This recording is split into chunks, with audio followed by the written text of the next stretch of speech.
నేనున్నది ఓపెన్గా మాట్లాడతా.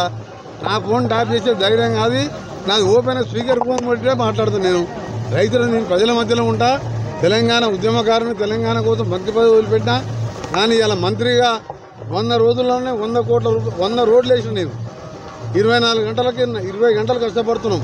కేంద్రంకి వెళ్ళి కూడా ఎక్కువ వేల కోట్ల నిధులు తీసుకొచ్చి హైదరాబాద్ చుట్టూ 30,000 కోట్లతో రీజనల్ లింక్ రోడ్ ఏర్పాటు చేపిస్తున్నాం. ఇవాళ అందరం ముఖ్యమంత్రి గారి నాయకత్వంలో టీం లాగా పనిచేస్తున్నాం. మీరు వచ్చే 5 ఏళ్లలో మా పాలన చూడండి.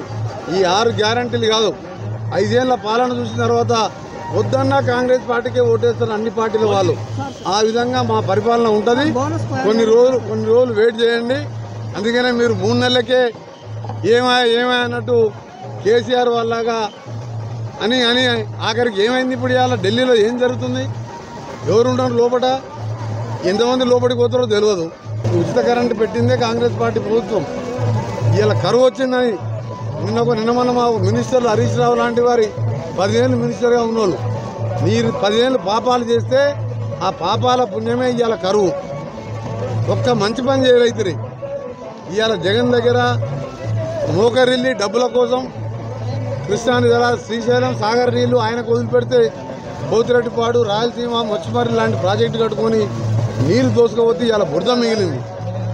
అక్కడ గోదావరి రివర్ బోర్డు కేంద్రానికి అప్పచెప్పాను. అందుకనే ఇవాళ మీరు చేసే పాపంతో ఇవాళ రైతులు ఇవాళ కన్నీళ్ళు పెట్టుకుంటారు మంచినీళ్ళు లేక. ఇవాళ కాంగ్రెస్ వచ్చి కరువు తెచ్చిందని ఒక తెలివిలేని మంత్రి మాట్లాడుతున్నాడు. గొటాపాటి ఓటుతో 2-3 వేలతో ఎమ్మెల్యేగా గెలిచాడు.